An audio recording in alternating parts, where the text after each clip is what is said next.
Hey guys, it's Charlene. Today we are going to make a cute dinosaur card using some products from Whimsy Stamps. I am using the Roar-a-saur Clear Stamps along with the Jungle Frames die set, the Dotty 6x9 stencil, as well as the Quick Strips die set. So let's get started. I'm starting out with the stencil and I am going to be doing a pattern in greens and teals. So I'm starting out with a light yellowish green. I'm moving on to a teal. Then I'm coming into a slightly darker green. And I'm just making sure to layer these a little bit on top of each other. Now I'm coming into a blue.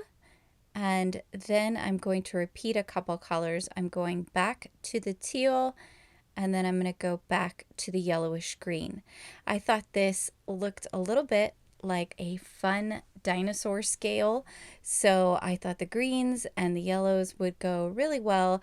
Of course, I'm making it a little bit more whimsical than probably what a dinosaur skin looked like to begin with. But what I've done is I left my stencil on there and I'm spraying some glitter mist here.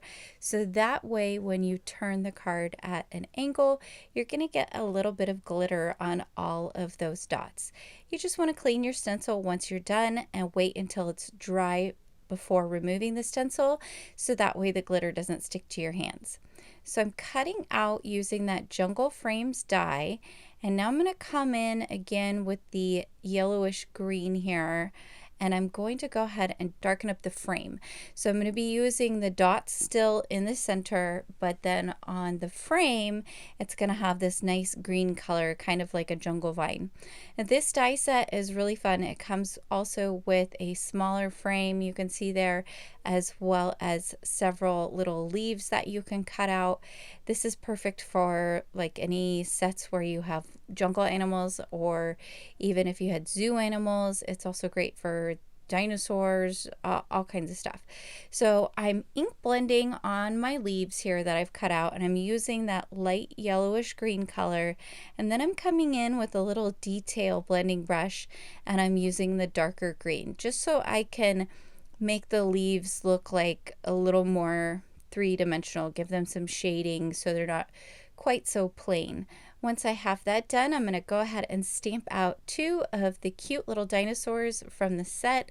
I think these dinos are absolutely adorable, and there's lots of really cute sentiments that come with this set as well, so I'll be able to make lots of different cards with it, which is fun.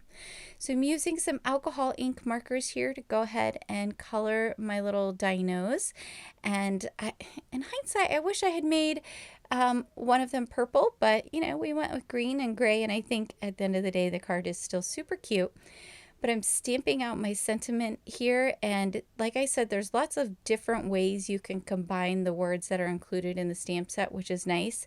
So I've used the dynamite, and then there is a little stamp that says you are. So there's a couple of other options you can use with the you are, which is really nice.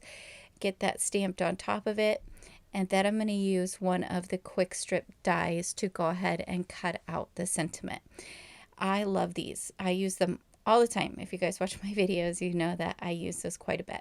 So I want my sentiment to kind of pop a little bit off the card. So I'm just going around with that light teal ink that I used on the stencil, and I'm just kind of rolling the sentiment along the edge, so that way it gives a little hint of the teal on the sides. I did go ahead and cut out off camera 4 of the jungle frame in white, and I've layered them up, and now I'm going to go ahead and glue on the top colored one. And this is just because I want my frame to sort of pop off the page, and because those vines are a little thin, it didn't really make sense to me to use foam tape or something like that. I figured it would just be easier to cut out a few and layer them up.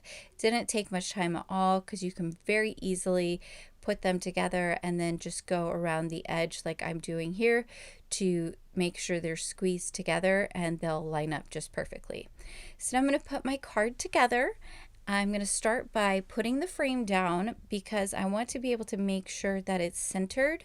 So if I ever do this where I have a frame and I want to put the inset piece inside of it, I'll always glue the frame first. That way it's a little easier to make sure that everything is centered on my card.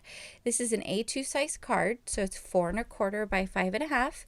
I'm gonna get my frame down there, and then I can pop in that cute little stenciled piece. And that 6x9 stencil is really nice because you can actually get more than one card out of it if you're making A2 size cards. So I only used about half of the stencil, and I have the other half of the sheet to use on another card, which I might do that for a video next week. We'll see. I don't know. It's such a pretty result. I really love the stencil. Now I'm going to go ahead and pop up the dinosaurs here with some foam tape. I'm going to go ahead and put my sentiment down just so I get an idea of where I want my little dinos to go. I do ultimately end up pulling these back off and putting a little bit thicker foam tape because I wanted them to pop up even more. But they're cute. They would have been cute like this too. So it's all a personal preference thing on how much dimension you want to have on your card. Certainly with the thinner foam squares, your cards do go through the mail easier. That's something to think about as well. For me, that's not so much of an issue. I don't mind paying a little bit more for postage if it means that I get to make the card the way I want to. I figure I put all that time into it and the cost of all the supplies and things like that, I might as well make the card the way I like it. But I'm coming in, I'm layering up those cute little leaves, and I'm just kind of offsetting and angling each layer so that way you can see all of the leaves. And then I'm going to put one grouping in the bottom left hand corner of the frame, and then I'm going to put a grouping in the top right hand corner of the frame. So you could cut out multiples of these and have them all the way around the frame. You just put a few here and there. There's a lot of different options depending on how many cute little critters you're putting on your card, or if you're doing a landscape version. It just depends. You can use lots of leaves or just a few, whatever your preference is. I think this looks really cute because the vines on the jungle frame there still have the polka dots, so you could sort of see where the background polka dot goes into the frame, which is nice. So I've added a few pieces of confetti. I used some of the greens from the St. Patrick's Day mix, which was nice. Still getting a lot of use out of that guy. And then like I said, I did come in here and pop up my little dinos on some thicker adhesive foam squares just to give them a different amount of dimension from where the sentiment was, and I thought that looked nice.